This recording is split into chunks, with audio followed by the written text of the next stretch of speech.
সন্তানকে একজন আদর্শ সন্তান এবং দুনিয়া এবং আখেরাতে কল্যাণকর সন্তান হিসাবে গড়ে তুলতে হলে পিতামাতার দায়িত্ব সম্পর্কে কথা বলতে গিয়ে সর্বাগ্রে সন্তানকে যে বিষয়ে শিক্ষা দিতে হবে এই বিষয়টা ছিল ঈমান এবং আকীদা সম্পর্কে, এক কথায় তাওহীদ শিক্ষা দিতে হবে।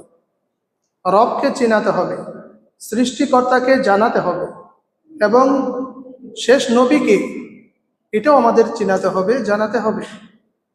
আখেরাত কি এই বিষয়ে সন্তানকে প্রারম্ভিক বা প্রাথমিক যে শিক্ষা এটা পিতামাতাকেই দিতে হবে। 2 নম্বরে সালাত শিক্ষা দিতে হবে, অর্থাৎ পিতামাতা যখন সালাতে দাঁড়াবে তখন তার ছোট্ট শিশুকে বা তার সন্তানকে সাথে নিয়ে সালাতে দাঁড়াবে। এভাবেই সন্তান আস্তে আস্তে সালাত শিখে ফেলবে। 3 নম্বরে কোরআন শিক্ষা দিতে হবে।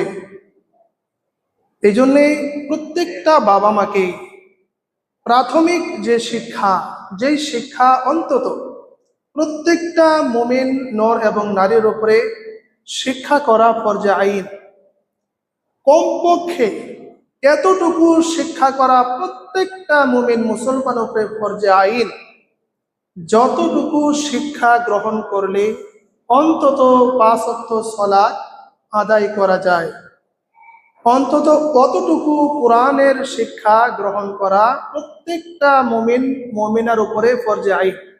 আর ওই শিক্ষা থেকেই সন্তানকে শিক্ষা দিতে হবে। 4 নম্বরে সন্তানকে অবশ্যই হালাল যে খাদ্য এটা খাওয়াতে হবে, নিজে হালাল খেতে হবে এবং সন্তানকে পরিবারকে হালাল খাওয়াতে হবে। 5 নম্বরে যে বিষয়টা বলেছিলাম, অবশ্যই পিতামাতাকে সন্তানের জন্য আদর্শ পিতামাতা হতে হবে, অর্থাৎ পিতামাতা সন্তানের জন্য হবে উদাহরণ। অর্থাৎ পিতামাতাকে অবশ্যই সন্তানের সামনে থেকে তার নিজের ব্যক্তিগত যে খারাপ দিকগুলো আছে এগুলো সন্তানের আড়াল করতে হবে। অর্থাৎ সন্তানকে বোঝাতে হবে যে আপনি সত্যবাদী। একজন মাকে বোঝাতে হবে সে সত্যবাদিতা, বাবাকে সত্যবাদী, এটা সন্তানকে বোঝাতে হবে, তার সামনে তুলে ধরতে হবে। এই 6 নম্বরে অবশ্যই সন্তানকে স্নেহ ভালোবাসা দিতে হবে। সন্তানকে শুধু শাসন নয়, তাকে অবশ্যই ভালোবাসতে হবে। 7 নম্বরে যে কথা বলেছিলাম যে অবশ্যই সন্তানকে আদর্শ শিক্ষা দিতে হবে, অর্থাৎ তাকে চরিত্রবান করে তুলতে হবে।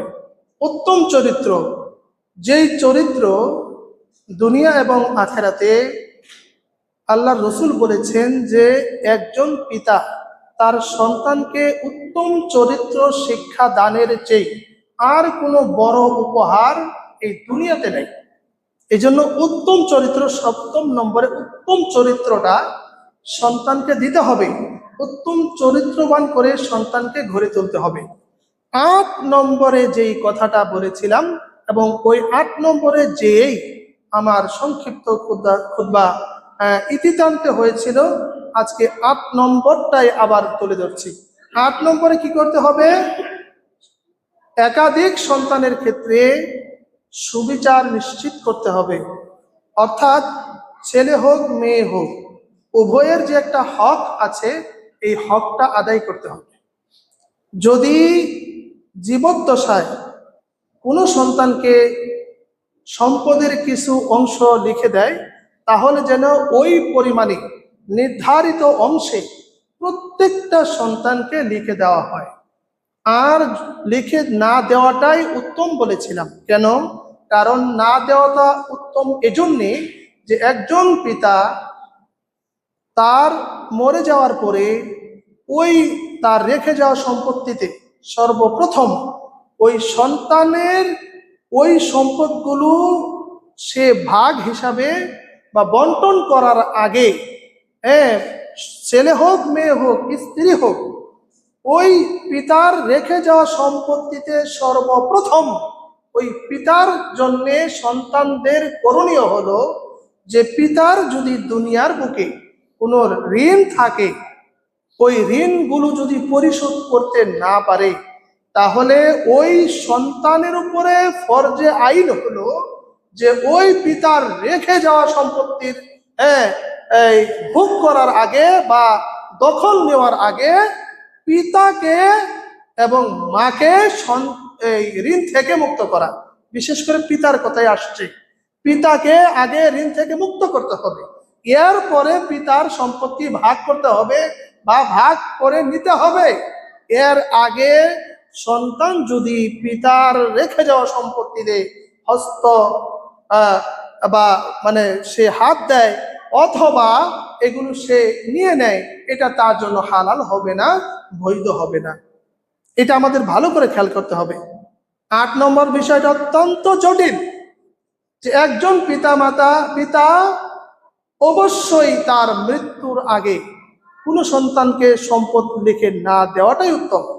আর যদি মনে করেন, আশঙ্কা করেন কোনো বিষয়ে, তাহলে যদি লিখে দিতে চায় তাহলে অবশ্যই এই আশঙ্কাটা কি, যে আমার অমুক ছেলে সে তো শক্তিতে ভক্তিতে অথবা যোগ্যতাতে তার মানে সামাজিক যে অবস্থান, ওই প্রেক্ষাপটে আমার এই ছোট্ট শিশু বা ছেলেটা বা এই নিরহ এবং একটু দুর্বল ছেলেটাকে সে আমার সম্পত্তি থেকে ঠকাতে পারে, বা আমার টাকা পয়সা যে আছে এখান থেকে সে কি করতে পারে, বেশি নিয়ে নিতে পারে, এই আশঙ্কায় যদি দিতে চায় তাহলে সেটা বৈধতা আছে ঠিক, কিন্তু সেখানে কি করতে হবে, ওই যে সন্তান দুর্বল এবং সবল উভয়ের মাঝে সমান তালে যেই পরিমাণ আপনি দিতে চান ওই পরিমাণ সমান ভাগেই দিতে হবে।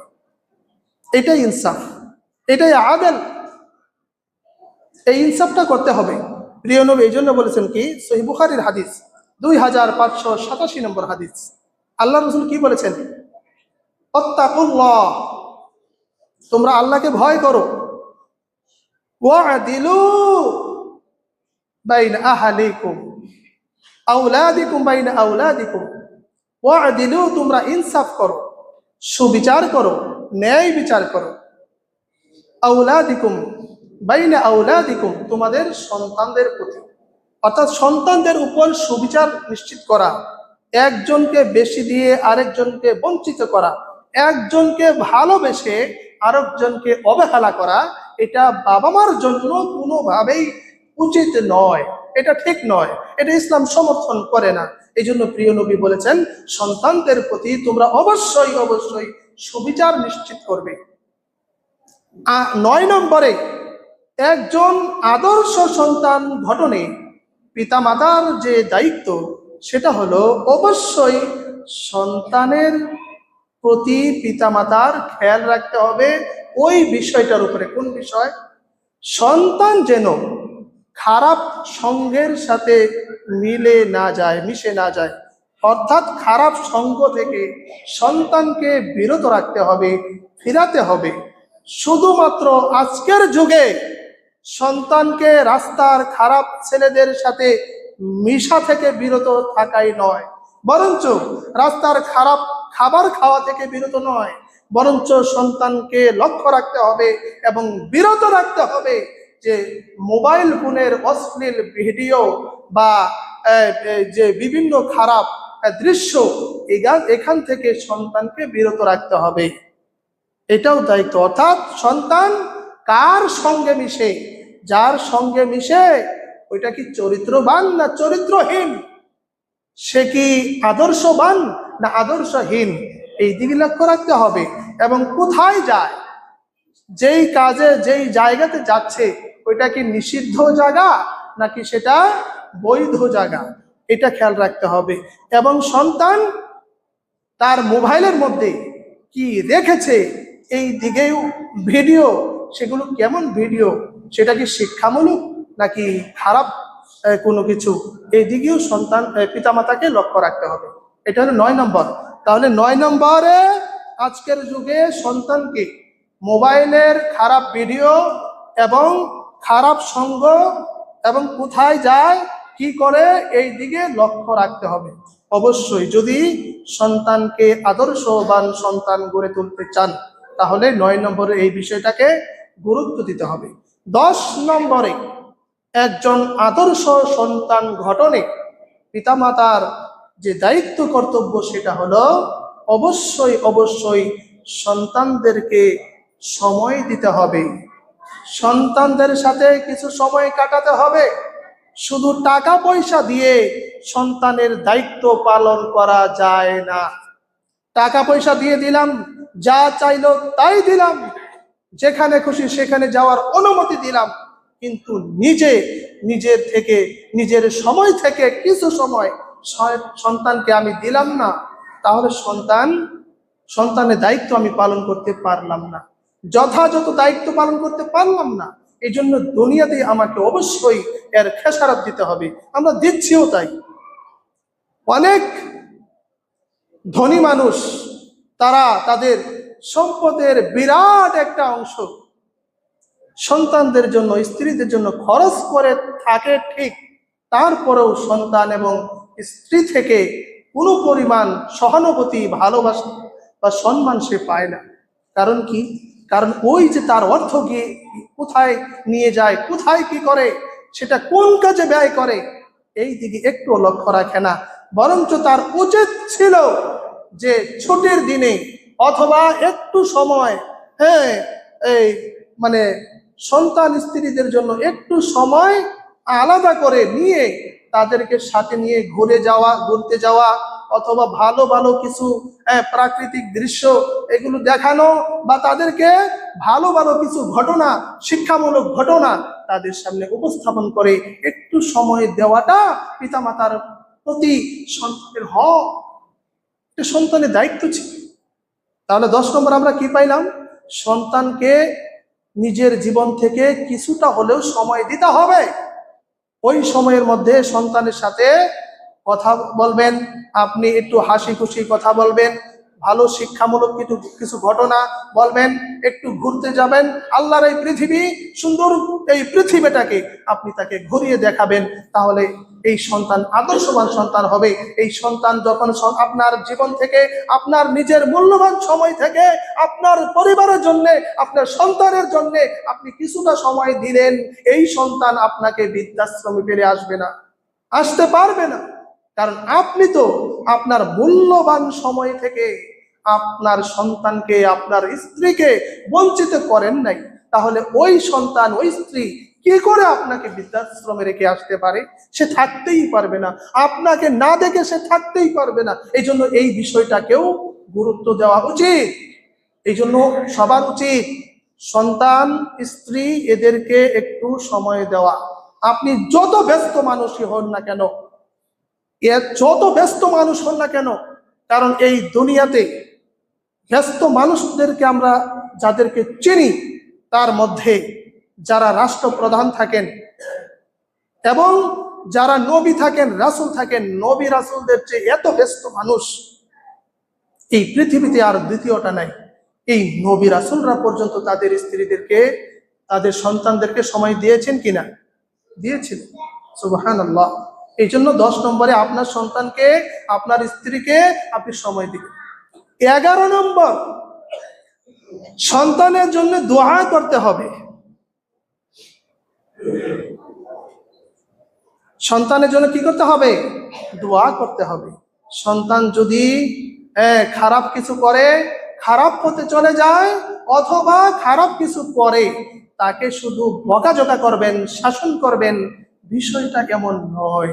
বরঞ্চ তাকে ভালোবেসে, শাসনের সাথে সাথে ভালোবেসে আপনি রাত্রিতে যখন সবাই ঘুমিয়ে গেছে তখন আপনি সিজদায় পড়ে সন্তানের জন্য কান্নাকাটি করবেন।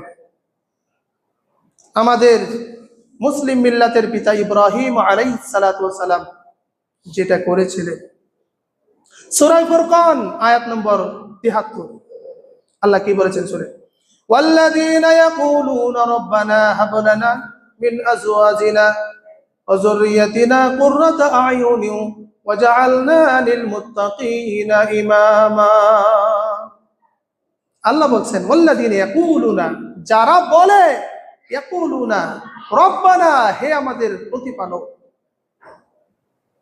মিন লাদুনকা যুররিয়াতান তাইয়্যিবা, তুমি আমাদেরকে, তুমি আমাকে অথবা আমাদেরকে এমন স্ত্রী এবং এমন সন্তান দান করো যেগুলো দুনিয়ার জন্য আমাদের জন্য হবে নয়ন প্রীতিকর, আমাদের চোখের শীতলতা, আমাদের অন্তরের সজীবতা, আমাদের সেইগুলো মহব্বত হবে। আমরা হাজারো ক্লান্ত শান্ত পরিশ্রম করে আমরা যখন একেবারে একেবারে একেবারে দুর্বল হয়ে পড়ব, ওই সময়ে যখন ঘরে ফিরব, আমি সন্তানের কাছে স্ত্রীর কাছে যখন ফিরব, তাদের মুখের দিকে তাকিয়েই যেন আমার সারা দিনের ক্লান্তি আমি ভুলে যেতে পারি। ওরকম একটা সন্তান, ওরকম একটা স্ত্রী তুমি আমাকে দান করো। সুবহানাল্লাহ। কে দোয়া করছেন? আমাদের মুসলিম জাতির পিতা ইব্রাহিম আলাইহিস সালাতু ওয়াস সালাম। সন্তানের জন্য পিতামাতার দোয়াটা অত্যন্ত গুরুত্বপূর্ণ। সুবহানাল্লাহ। আহা, আমরা সবাই জানি, সকলে হয়তো বুঝেন, অনেকেই শুনেছেন, অনেকেই জেনেছেন যে দুনিয়ার মধ্যে কিছু কিছু দোয়া আছে, কিছু কিছু প্রার্থনা আছে যেগুলোর মধ্যে আর আল্লাহর মাঝে কোনো হিজাব থাকে না, পর্দা থাকে না। তার মধ্যে এক নম্বরে হলো পিতার জন্য সন্তানের দোয়া এবং সন্তানের জন্য পিতার দোয়া। সুবহানাল্লাহ। পিতা যদি কোনোভাবেই সন্তানের জন্য দোয়া করে, আল্লাহ তাআলা ওই দোয়াটা অত্যন্ত গুরুত্বপূর্ণ মনে করেন এবং আল্লাহ তাআলা গ্রহণ করেন। ওই সন্তানের দুনিয়া এবং আখিরাতে সফলতা, শুধু সফলতা, শান্তি আর শান্তি, ওই সন্তান কখনোই ব্যর্থ হবে না। আর যদি কোন সন্তান তার পিতামাতার জন্য দোয়া করে, যেই দোয়া স্বয়ং আল্লাহ রাব্বুল আলামিন শিখিয়েছেন, রব্বিরহামহুমা কামা রব্বায়ানি সাগীরা, হে আমাদের প্রতিপালক, তুমি আমাদের পিতামাতাকে মাফ করে দাও, ক্ষমা করে দাও, তাদের প্রতি অনুগ্রহ করো, দয়া করো, যেভাবে তারা দুনিয়ার বুকে আমাদেরকে লালন পালন করেছেন, অনুগ্রহ করেছেন, দয়া করেছেন। সুবহানাল্লাহ। আরো কি বলবে? রব্বানা গফিরলি ওয়া লিওয়ালিদাইয়া ওয়া লিল মুমিনিনা ইয়াওমা ইয়াকুমুল হিসাব। রব্বানা গফিরলি, হে আমাদের প্রভু, তুমি আমাদেরকে মাফ করে দাও, ক্ষমা করে দাও, ওয়া লিওয়ালিদাইয়া, এবং আমাদের পিতামাতা, আমাদের সন্তান সন্ততি যারা আছে তাদেরকে তুমি মাফ করে দাও, ওয়া লিল মুমিনিনা, तमाम দুনিয়ায় যত মুমিন মুমিনা আছে সবাইকে তুমি মাফ করে দাও, ইয়াউমা ইয়াকুমুল হিসাব, হিসাব গ্রহণের দিন। সুবহানাল্লাহ। হিসাব গ্রহণের দিন যদি কোনো ব্যক্তি মুক্তি পেয়ে যায়, তাহলে ওই ব্যক্তির মতো সফল ব্যক্তি, ওই ব্যক্তির মতো এত ভালো, এত উন্নত, এত দামি আর কেউ হতে পারবে না। সুবহানাল্লাহ। এই জন্য পিতা মাতার দায়িত্ব কি? সন্তানের জন্য দোয়া করা। গভীর ঘুমে যখন সবাই ঘুমিয়ে যায় নামাজ বিছিয়ে অথবা নামাজের স্থানে 2 রাকাত সালাত আদায় করে অথবা সিজদায় পড়ে যদি কান্দে আর বলে, রব্বুল আলামিন, আমার সন্তানটা খারাপের পথে চলে গেছে, আল্লাহ আমার সন্তানকে খারাপ পথ থেকে তুমি ফিরিয়ে দাও, আমার সন্তান যেন ভালো হতে পারে, আমার সন্তানের জন্য ভালো একটা পরিবেশ দাও, আমার সন্তানের জন্য এমন একটা পরিবেশ তৈরি করে দাও যেই সন্তান দুনিয়াতে শান্তি পাবে এবং আখিরাতে মুক্তি পাবে, যেই সন্তানের মাধ্যমে দুনিয়াতে আমরা শান্তি পাবো এবং আখিরাতেও আমরা মুক্তি পাবো, ওই সন্তান তুমি আমাদেরকে উপহার দাও। এই বলে যদি দোয়া করে, সুবহানাল্লাহ, আল্লাহ তাআলা দোয়া কবুল করবেন। আর যদি আপনি এরকম ভাবে কাঁদতে কাঁদতে এবং সন্তানকে ভালো মানুষ বানানোর চেষ্টা করতে করতে যদি মরে যান, আর আপনার জীবনে যদি কোনো ভুল থেকে থাকে, আর ওই ভুলের কারণে যদি আপনি শাস্তির মুখোমুখি হন, কবরের আযাবের সম্মুখীন হন, ওই মুহূর্তে যদি আপনার সন্তান যদি নেক সন্তান থাকে, আর যদি আল্লাহর কাছে দোয়া করে, রব্বুল আলামিন, আমার পিতার ভুল ত্রুটি মাফ করে দিয়ে তাকে তুমি জান্নাত দান করো, সাথে সাথেই আল্লাহ রাব্বুল আলামিন আপনাকে মুক্তি দিবেন। সুবহানাল্লাহ। সাথে সাথে মুক্তি দিবেন আল্লাহ তাআলা। এই জন্য আপনাকে আগে সন্তানের দায়িত্ব পালন করতে হবে। আপনি পিতা, আপনি মাতা, আপনাকেই আগে সন্তানের দায়িত্ব পালন করতে হবে। তার যে অধিকার, তার অধিকার তাকে দিতে হবে। তাহলে আপনার যে অধিকার আপনার সন্তানের কাছ থেকে, সেটাও আপনি এমনি পেয়ে যাবেন। সুবহানাল্লাহ।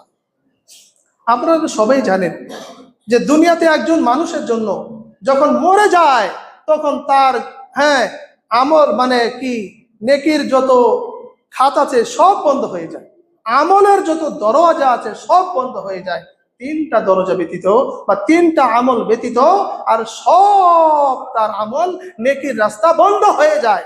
সর্বপ্রথম হলো ওই দরজা বন্ধ হয় না, ওই আমলটা বন্ধ হয় না যে একটা নেক সন্তান, আদর্শবান সন্তান যদি আপনি দুনিয়াতে রেখে যেতে পারেন, তাহলে এই সন্তান, এই নেক সন্তান যদি আপনার জন্য দোয়া করে, আপনি সেটা আল্লাহর কাছে দ্রুত পেয়ে যাবেন, এক মুহূর্ত দেরি হবে না। সুবহানাল্লাহ। অর্থাৎ নেক সন্তানের দোয়া, এটা আপনি কিয়ামত পর্যন্ত এটা চালু থাকবে। 2 নম্বরে হলো উপকারী ইলম, জ্ঞান। যেই ইলম দ্বারা, জ্ঞান দ্বারা দুনিয়ার মানুষ উপকৃত হয়, ওই ইলমের সওয়াব, ওই জ্ঞানের সওয়াব কিয়ামত পর্যন্ত আপনি পেতে থাকবেন। আর 3 নম্বরে হলো সদকায়ে জারিয়া। এই সদকায়ে জারিয়া যদি কিছু করে যান, তাহলে এর সওয়াব আপনি কি কিয়ামত পর্যন্ত পেতে থাকবেন। তো সন্তানের প্রতি আপনার যে দায়িত্ব আছে, এটা আপনি কতটুকু পালন করেছেন। আজকে আপনি মাথা ঠোকান বা মাথার ভিতরে আপনি থাপড়া দেন, মাথার ভিতরে আঘাত করেন যে আমার কপালের দোষ, তা না হলে আমার সন্তান কেন আমার কথা মানবে না, আমার স্ত্রী কেন আমাকে মানবে না। অনেক উদাহরণ আছে। স্ত্রী সন্তানের জন্য মানুষ প্রবাসে যায়, এই প্রবাসে যে ওইখানে লক্ষ লক্ষ কোটি কোটি টাকা ইনকাম করে, আর স্ত্রী সন্তানরা এই দেশের মধ্যে বিভিন্ন অপকর্ম, কুকর্মে লিপ্ত হয়ে তার সম্পদগুলো নষ্ট করে দেয়।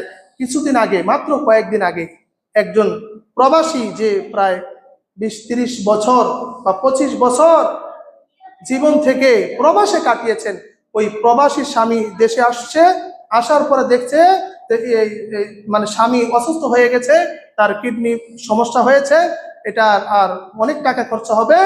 স্ত্রী সন্তান তাকে রাস্তায় ফেলে দিয়ে চলে গেছে। ওই ওই প্রবাসী তখন কয়েকদিন আগে মারা গেছে, কয়েকদিন আগে মাত্র মারা গেছে। এই জন্য ভাই, আপনার উপরে আপনার সন্তানের যে অধিকার আছে, ও মা, আপনার উপরে আপনার সন্তানের যে অধিকার আছে, এটা আপনি আগে তাকে ফিরিয়ে দেন। তার অধিকার আপনার সন্তানের কাছ থেকে আপনি অধিকার পাওয়ার আগে, কিছু পাওয়ার আগে, আপনার উপরে যে আপনার সন্তানের অধিকার, দায়িত্ব, কর্তব্য আছে, সেটা আগে আপনার সন্তানকে বুঝিয়ে দেন না। সেটা বুঝিয়ে দিয়ে তারপরে সন্তানের কাছ থেকে আশা করেন আপনি পাবেন। এরপরে 12 নম্বরে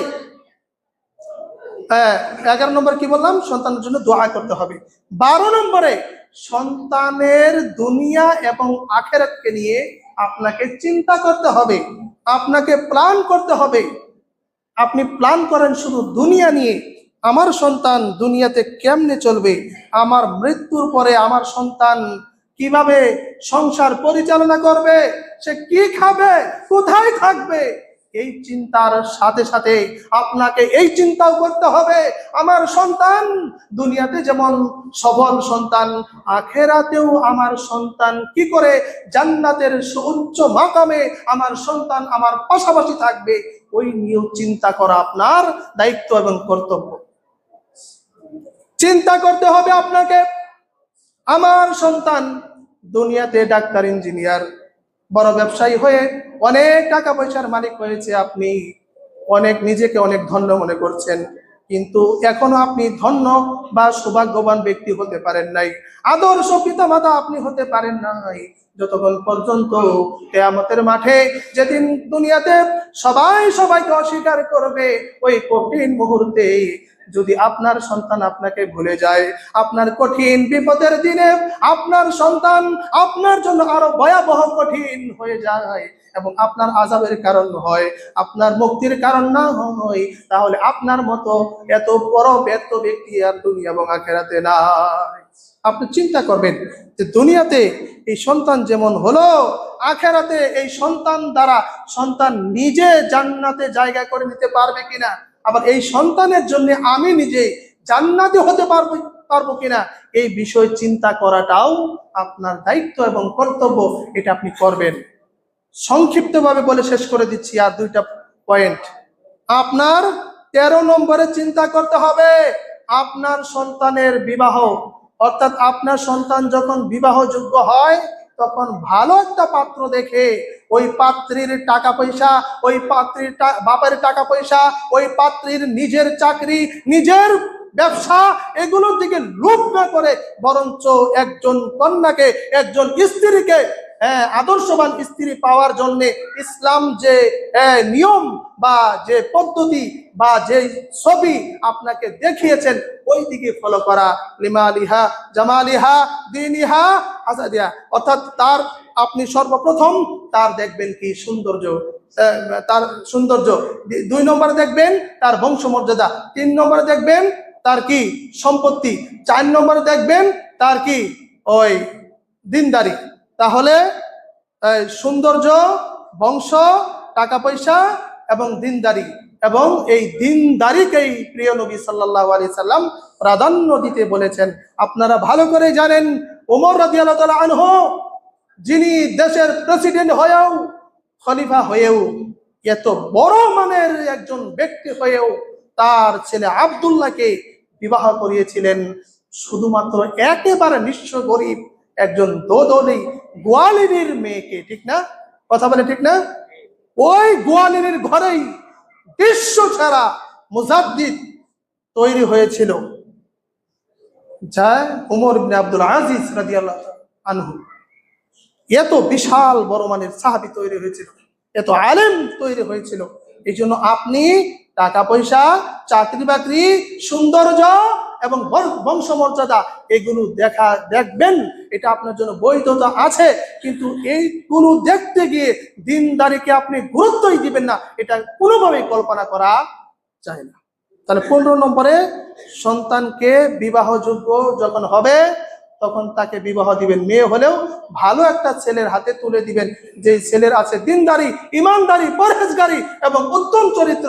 ওই ছেলের হাতেই আপনার মেয়েকে তুলে দিবেন। শুধু টাকা পয়সা আছে, ব্যবসা আছে এবং বড় চাকরি আছে, এই দেখে যদি আপনি বিবাহ দেন তাহলে আজকে আপনার মেয়ের সংসারে এত শান্তি কেন?